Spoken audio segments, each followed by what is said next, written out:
caros amigos, é com imenso prazer que nos encontramos aqui mais uma vez para estudarmos a boa nova de Jesus. Jesus encarnou-se para nos ensinar um código de vida que nos permitiria viver em plenitude. Nós ainda não vivemos em plenitude, nós ainda não alcançamos um estado de alma que nos traga felicidade perene, mas estamos caminhando para isso, através dos estudos constantes do seu código divino, do seu código de vida. Mas antes de começarmos, vamos buscar o Mestre Jesus com os nossos pensamentos e com o nosso coração elevado em paz, em amor, em harmonia. Querido Mestre, em todos os instantes de sua vida e da nossa vida, estais conosco. Muitas vezes nós não percebemos a sua presença, nem os seus mensageiros, porque a dor, o desespero e a angústia toma conta da nossa existência e não percebemos assim a sua assistência carinhosa dentro da nossa vida. Em outros momentos, como agora, sentimos com real intensidade a sua presença junto com os amigos espirituais. Queremos, Mestre, agradecer a sua infinita paciência, agradecer a sua dedicação para com cada um de nós. Tu nos ensinaste que ao cuidar da nossa vida com amor, com carinho, com paciência e cuidar da vida do nosso irmão, estaríamos cuidando e fazendo em teu nome e auxiliando os pequenos te alcançar. Que possamos ser instrumentos de sua paz em todos os lugares em que formos. Que possamos, Senhor, ser o seu instrumento de luz, o sal da terra, a luz do mundo, que ajuda a clarear a dor e o desespero dos nossos irmãos. Que assim seja. A boa nova de hoje é sobre a luz, o candeeiro e o alqueire. O alqueire era um vaso. Hoje a gente quase não fala esse nome para um vaso grande e opaco. Jesus diz que aquele que acende o candeeiro, aquele que acende a lâmpada, naquela época não havia eletricidade, acendia-se uma lâmpada nesse candeeiro, ou nesse lampião, como nós conhecemos no português. Ele diz que nós não acendemos ele para colocar embaixo de um alqueire, colocar embaixo de um vaso opaco, porque ele não serviria para nada, a casa continuaria no escuro. Mas que quando a gente acende essa lâmpada, quando a gente acende esse lampião, nós devemos colocar no alto da casa para que ilumine todos os que ali estão e para que aqueles outros que vêm à distância também possam ver essa luz como um farol. Quando nós descobrimos a boa nova de Jesus, quando nós encontramos Jesus, nós nos colocamos à disposição para renovar em nós toda aquela parte que não é boa, porque nós oscilamos sim entre o bem e o mal. Tem momento em que nós gostamos do bem, fazemos o bem e queremos ser bons. E há outros momentos que nós não somos tão bons assim, que nós não estamos pensando tanto no bem assim. Por exemplo, quando alguém nos machuca, quando alguém nos fere, nós não queremos, muitas vezes, que essa pessoa vá bem. A gente não consegue desejar, num primeiro momento, que essa pessoa fique bem, que ela seja feliz, que ela continue o seu caminho em paz. Muitas vezes nós queremos nos vingar. Ela nos machucou, nós também queremos machucá-la. Isto não é o que Jesus ensinou. Portanto, quando a gente conhece Jesus, a gente começa a modificar essas ações. A gente até tem vontade de falar mal da pessoa, de criticar a pessoa, até de se vingar da pessoa. Mas o código divino de Jesus na nossa vida, o Evangelho fazendo parte na nossa vida, nós nos recusamos a fazer isto. E quando nós nos recusamos a propagar o mal que chegou em nós, isso nos causa uma angústia, nos causa um sofrimento, nos causa uma tristeza, uma depressão. E aí a outra pessoa pode perguntar para nós: por que que você está triste? E a gente diz assim: ai, é porque uma pessoa me feriu, me magoou, e eu estou tentando lidar com isso, estou tentando perdoar, estou tentando compreender. Só que isto ainda causa um mal em mim, então eu fico sim angustiado e triste. Algumas pessoas compreendem essa nossa atitude e dizem: olha, muito bem, é isso mesmo, é assim que nós realmente devemos agir. Outras pessoas não. Outras pessoas acham que estamos errados. Se a pessoa feriu, nós devemos ferir também. Mas Jesus nos ensinou em outra passagem, fora esta aqui do candeeiro, que quem fere com a espada será ferido. Então, quem fere com ferro será ferido. Que nós devemos retribuir o mal com o bem, e que se alguém fere a nossa face, nós devemos oferecer a outro. Eu estou falando da lâmpada no alto do candeeiro para iluminar. Então, nós precisamos ser o quê? Se eu tenho conhecimento, eu preciso ser luz para outra pessoa. Eu não posso ser a escuridão. Eu não posso ser a sombra. Eu não posso dizer que conheço Jesus, que acredito em Jesus, que tenho fé em Jesus, que creio em Jesus, e ao mesmo tempo eu levo a escuridão, a tristeza, a angústia, a vingança. É lógico que para nós fazermos isto, causa um tempo, demanda um tempo. E é por isso que o Evangelho nos convida ao exercício diário, à prática diária, de colocar a cada dia um pouquinho do ensino de Jesus. Pensa que foi fácil, Jesus falando dessa situação de colocar a luz no alto da casa, os discípulos ficaram muito intrigados com isso e perguntaram para Jesus: por que que você fala por parábolas com essas pessoas? Por que que você não diz para elas o que você diz para a gente no particular? E Jesus diz: vocês estão prontos, vocês estão preparados, vocês já sabem do que eu estou falando, vocês têm a graça de conviver com a minha presença, mas eles não. Então, o que que Jesus quer dizer com isso, que é parte dessa parábola?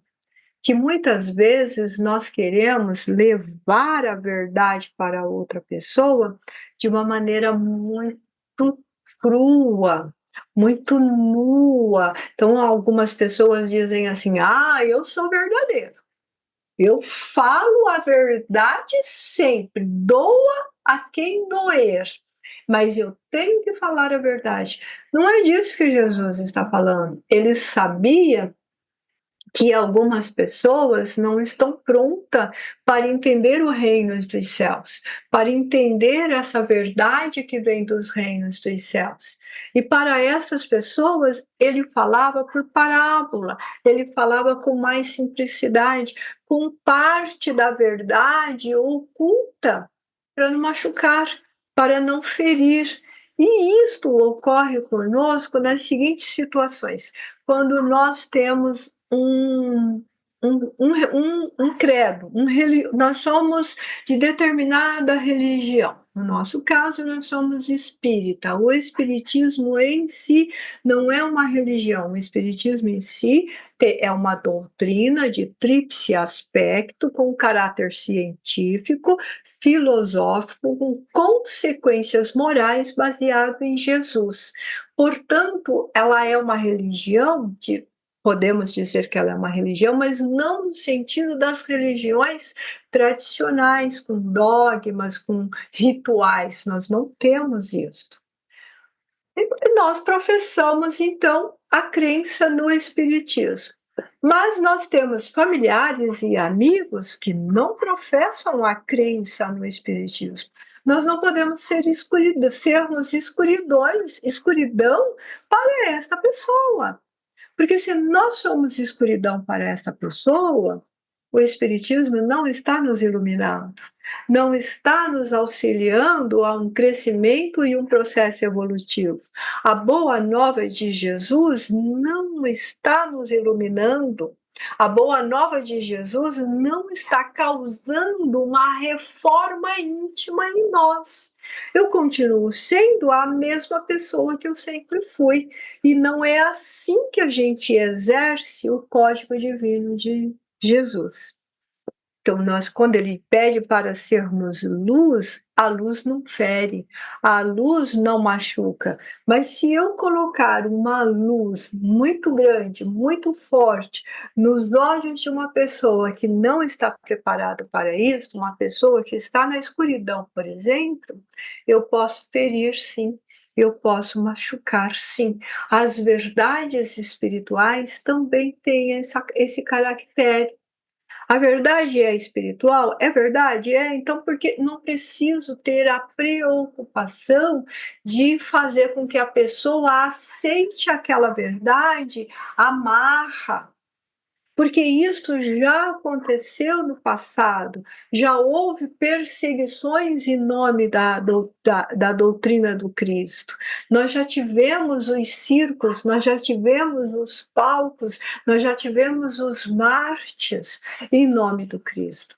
Hoje não há necessidade disso e nós não podemos agir dessa maneira radical, ferindo o próximo, magoando aquele que não pode ainda aceitar e ver a verdade da maneira como nós vemos. Então, se eu tenho a verdade, eu tenho que agir com naturalidade, compreendendo o estágio do meu irmão e apoiando, e orientando, e ensinando. Olha, você pode ver Jesus de uma maneira diferente do que você está vendo. Jesus veio para trazer a salvação, mas qual salvação? Fazer o homem raciocinar. A própria palavra salvação diz isso. Ter sabedoria pela sua consciência, sabedoria pela sua razão. Vamos raciocinar. Uma fé, ela é mais iluminativa, ela é mais produtiva, como ensinou Paulo, quando eu consigo saber o motivo, o porquê que eu tenho aquela fé naquela determinada coisa, naquela determinada situação. Quando a pessoa é mais simples, professa uma religião dogmática diferente da nossa, nós devemos respeitar e ser luz também. Nós devemos ouvir esta pessoa com carinho. Muitas vezes nós não temos muita paciência para ouvir aquela outra pessoa naquilo que ela está fazendo, naquilo que ela crê, naquilo que ela exerce a função de fé. Ela acredita naquilo, ela acredita daquela forma. Eu não posso ser escuridão na vida dela, eu tenho que ser luz. Isso inclui a nossa família, isso inclui os nossos amigos, isso inclui a sociedade onde nós estamos inseridos. O respeito é o caminho da iluminação. Por isso que Jesus falava por parábolas para aqueles que não tinham condições de compreender verdades espirituais.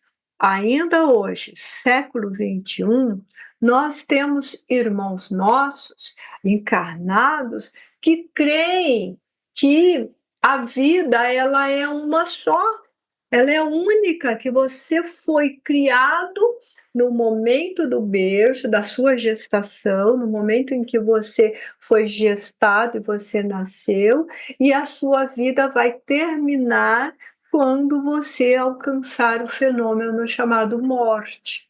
E que ao acontecer isto, você vai ser julgado pelos seus atos. Se os seus atos for bom, você vai para um céu. Se os seus atos não for bom, você vai para uma região de pranto, de dor, de sofrimento, e que esse sofrimento e esta bondade são eternas.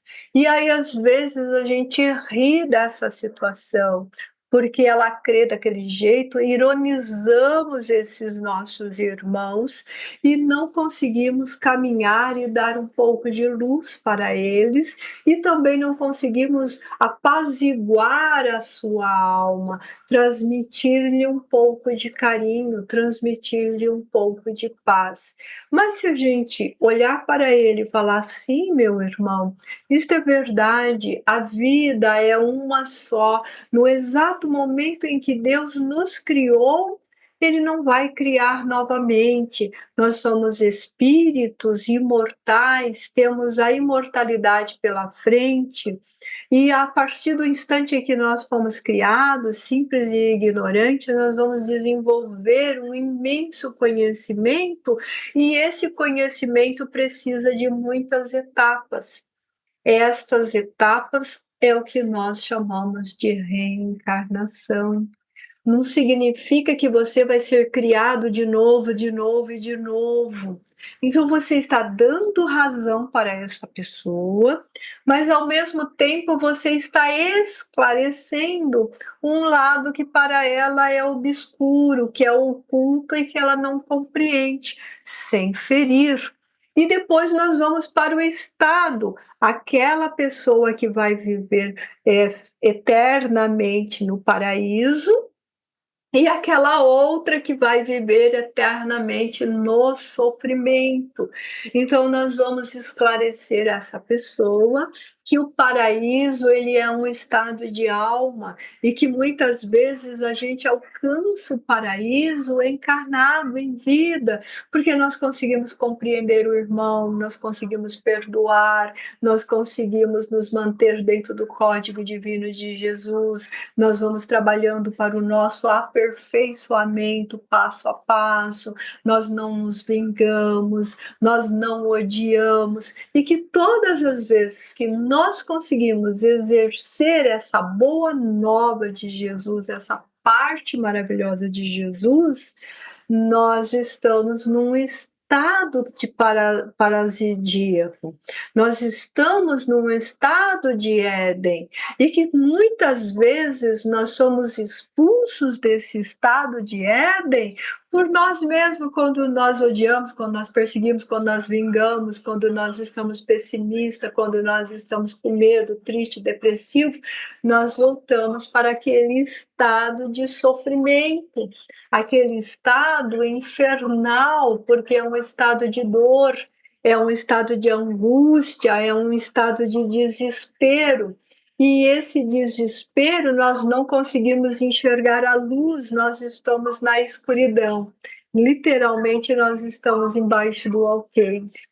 Nós estamos debatendo com a nossa expectativa curta, porque as sombras nos dão uma expectativa curta da realidade. Então você está, ao mesmo tempo que você mais uma vez está dando razão para aquele irmão, você está esclarecendo, mostrando essa possibilidade de uma fresta de luz diferente nessa maneira dele pensar e agir. E sem você mexer na fé dele, sem você ironizar a fé, sem fazer escárnio da fé. Uma outra coisa nessa mensagem, nessa passagem aqui do evangelho que nós estamos fazendo hoje, é que Jesus pede para nós irmos àqueles da casa de Israel primeiro e depois procurar aqueles outros. Primeiro, não, ele fala assim: não ides aos gentios, mas ides à casa de Israel.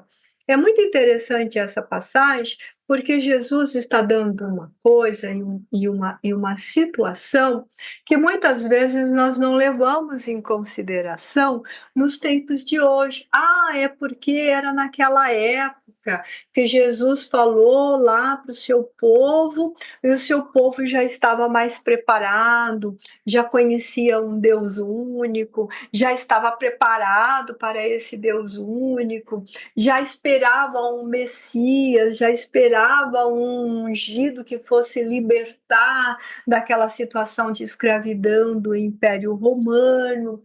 E os gentios eram o próprio povo romano, as próprias as outras raças, que não acreditavam, que não tinham fé nesse Deus único, nessa esperança de Deus único. Então, nós pegamos por este ângulo, só que não é exatamente, não é só isto. Não é só isso que Jesus quis dizer.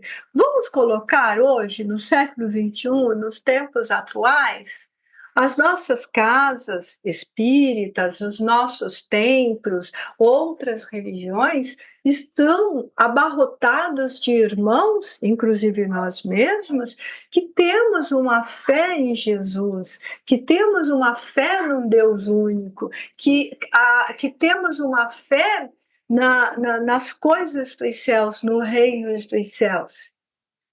Então, primeiro, mas nós temos irmãos nossos circulando junto conosco, na nossa família, no nosso templo religioso, na nossa casa espírita, que não está com a fé tão forte quanto a nossa, está com uma fé vacilante, está com medo, está inseguro, e então nós precisamos ir em primeiro à casa de Israel, ou seja, primeiro nós temos que ajudar os que estão próximos de nós, os que professam o nosso mesmo credo, o que estão dentro da nossa família, o que estão dentro dos nossos amigos.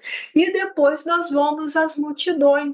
Então é muito interessante que muitas vezes nós queremos pregar às multidões, a casas lotadas de desconhecido, 200, 300, 1000 pessoas assistindo à nossa palestra que nós preparamos, que gastamos um tempão para preparar. E o irmão, companheiro de sala de reunião, junto conosco, está sofrendo, está triste, a gente não está observando, não está vendo.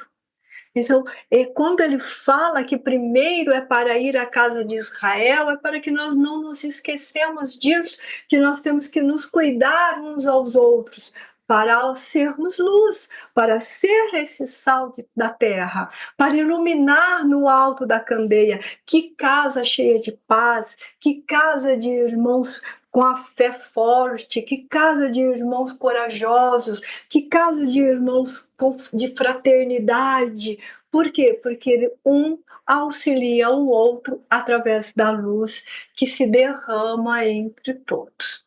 Então, esta é a mensagem de hoje, que Jesus traz esse estudo convicto de que nós precisamos iluminar a nossa casa, primeiramente o nosso próprio templo, a nós mesmos, iluminar aqueles que estão em torno de nós, auxiliando tanto na nossa casa pessoal como na nossa casa espiritual, para que nós possamos, assim, ser o sal da terra e a luz do mundo.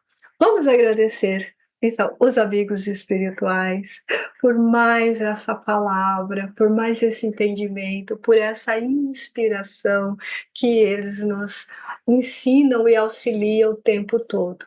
Mestre amado Jesus, querido amigo, de todo instante, de todo momento, nós lhe agradecemos infinitamente a oportunidade de estudar a tua boa nova, de levar um pouquinho de luz a nós mesmos e aos nossos irmãos. Que os amigos espirituais nos inspirem a sempre fazer o bem, sempre levar a paz, sempre compreender as suas lições e que nós possamos, Senhor, acima de qualquer coisa, praticar esse exercício diário do amor exercido em nós e exercido em nosso próximo. Nós te agradecemos por tudo e que a tua paz esteja conosco hoje e sempre.